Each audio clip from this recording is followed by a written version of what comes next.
Media mogul అలాగే ఈనాడు సంస్థల అధినేత ప్రముఖ పారిశ్రామికవేత్త రామోజీరావు గారు ఈరోజు తుది శ్వాస విడిచారు.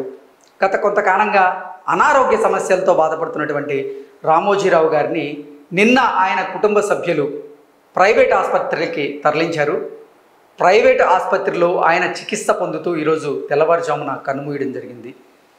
రామోజీరావు గారు పార్థివ దేహాన్ని ఈరోజు ఫిలిం సిటీలో ఉన్నటువంటి ఆయన ఇంటికి తరలించారు. రామోజీరావు గారు మీడియా రంగానికి విశేషమైనటువంటి సేవలు అందించారు. ఫిలిం సిటీలోని తన నివాసానికి ఆయన పార్థివ దేహాన్ని అయితే తరలించారు. రామోజీరావు మృతికి దేశ ప్రధాని నరేంద్ర మోదీ, అలాగే ఆంధ్రప్రదేశ్ ముఖ్యమంత్రి నారా చంద్రబాబు నాయుడు, అలాగే ఆంధ్రప్రదేశ్ మాజీ ముఖ్యమంత్రి జగన్మోహన్ రెడ్డి, తెలంగాణ ముఖ్యమంత్రి రేవంత్ రెడ్డి, మాజీ ఉపరాష్ట్రపతి వెంకయ్య నాయుడు సంతాపం ప్రకటించారు. రామోజీరావు కుటుంబ సభ్యులకు ప్రగాఢ సానుభూతిని తెలిపారు. తెలుగు జర్నలిజంతో పాటుగా సాహిత్య రంగంలో చేసినటువంటి కృషికి గాను రామోజీరావు గారికి దేశంలో అత్యున్నత పురస్కారాల్లో రెండవ పురస్కారమైనటువంటి పద్మవిభూషణ్ను 2016లో కేంద్ర ప్రభుత్వం ప్రదానం చేసింది.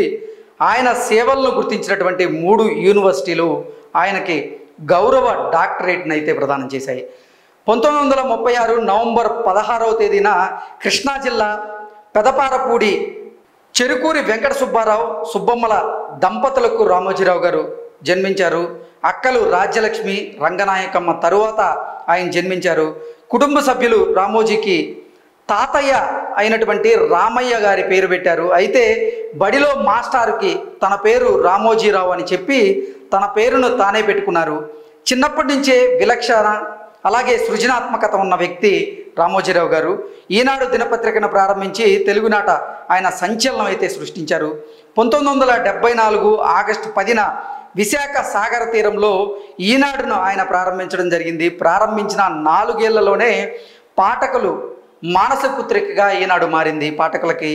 నెక్స్ట్ ఈనాడుతో పాటు కీలకమైన మైలురాయిగా సితారా అనేటువంటి సినీ పత్రికను కూడా ఆయన ప్రారంభించారు. ఆయన బహుముఖ ప్రజ్ఞ కలిగినటువంటి వ్యక్తి, కఠోరమైనటువంటి సాధన చేసేటువంటి వ్యక్తి. ఇవే రామోజీరావు గారి అస్త్రాలుగా కూడా కొంతమంది చెప్తూ ఉంటారు. నలుగురు నడిచిన బాటన కాదు, కొత్త దారులు సృష్టించడం ఆయన నైజం. లక్ష్య సాధనకు దశాబ్దాల పాటు నిర్విరామంగా పరిశ్రమించినటువంటి యోధుడు రామోజీరావు గారు. రైతు బిడ్డగా మొదలైనటువంటి ఆయన ప్రస్థానం ఈరోజు వ్యాపారవేత్తగా రాణించే వరకు వచ్చింది. మీడియాలో మహా సామ్రాజ్యాన్ని నిర్మించిన రామోజీరావు గారు చైతన్య దీప్తి లాంటి చిత్ర రాజ్యాలను సృష్టించారు. అద్భుత ఫిలిం సిటీని సృష్టించారు. తెలుగువారి హృదయాల్లో చెరగని ముద్ర అయితే ఆయన వేశారు. ఆఖరి క్షణం వరకు ప్రజా శ్రేయస్సు కొరకే ఆయన పరితపించారు. పనిలో విశ్రాంతి అనేది లేకుండా, విశ్రాంతి అనేది ఎరుగకుండా ఆయన కష్టపడినటువంటి స్వభావం ఆయనది. రామోజీరావు గారంటే అందరికీ గుర్తొచ్చేది నిజాయితీ. రామోజీరావు గారంటే గుర్తొచ్చేది అందరికీ క్రమశిక్షణ. రామోజీరావు గారంటే అందరికీ గుర్తొచ్చేది నిబద్ధత. ఆయన ఎవరికైనా ఒక మాట ఇచ్చారు అంటే ఆ మాటకి కట్టుబడి ఉంటారని, ఆ మాట కోసం ఎంత వరకైనా ఆయన వెళ్తారు అంటూ ఆయన కింద పనిచేసినటువంటి వాళ్ళు కూడా ఆయన గురించి ఎంతో గొప్పగా చెప్తూ ఉంటారు. ఒక్కసారి రామోజీరావు గారికి పరిచయం అయ్యి ఆయనకి కనుక దగ్గర అయితే వారి కోసం రామోజీరావు గారు ఏం చేయడానికైనా సిద్ధంగా ఉంటారు. ఆయన స్నేహం కోసం కూడా ఏదైనా చేసేందుకు సిద్ధంగా ఉంటారంటూ కూడా ఆయన సన్నిహితులు, ఆయన స్నేహితులు కూడా రామోజీరావు గారి వృత్తి పట్ల సంతాపాన్ని తెలియజేస్తూ వారు విలపిస్తున్నట్లుగా మనం చూస్తూ ఉన్నాం. మనం విజువల్స్లో చూడొచ్చు. ఈనాడు గ్రూప్ ఎంప్లాయీస్ ఎవరైతే ఉన్నారో ఆయన్ని చివరిసారిగా చూసేందుకు బారులు తీరారు. ఈ విజువల్స్ మనం చూసుకున్నట్లయితే రామోజీ ఫిలిం సిటీలో ఉన్నటువంటి ఆయన నివాసంలో పరిస్థితి మనం చూస్తూ ఉన్నాం.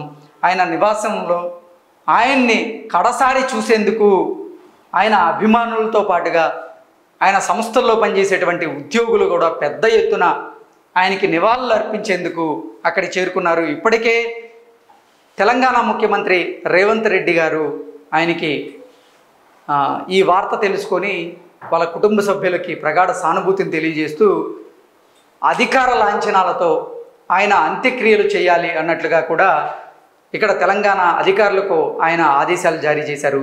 రేవంత్ రెడ్డి ప్రస్తుతం ఢిల్లీలో ఉన్నారు. ఈ వార్త తెలియగానే హుటాహుటిన ఆయన హైదరాబాద్కి అయితే బయలుదేరారు.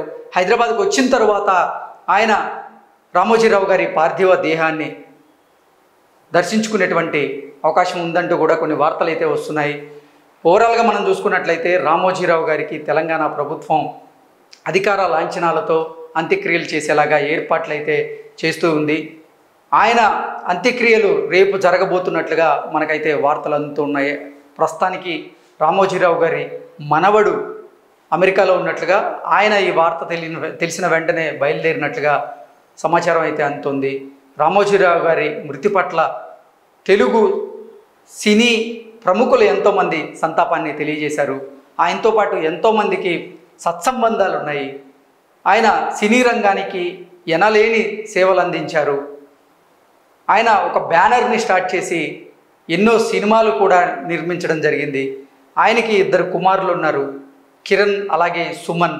సుమన్ కూడా ఈటీవీలో ఆయన ఒక దర్శకునిగా పనిచేస్తూ వచ్చారు. ఆయన ఆర్టిస్ట్గా కూడా పనిచేశారు. 2012లో రామోజీరావు గారి చిన్న కుమారుడైనటువంటి సుమన్ గారు ఒక వ్యాధితో బాధపడుతూ ఆయన ప్రాణాలు వదిలారు. సో రామోజీరావు గారికి 2 కుమారులు ఉన్నారు, అలాగే మనవరాళ్ళు కూడా ఉన్నారు.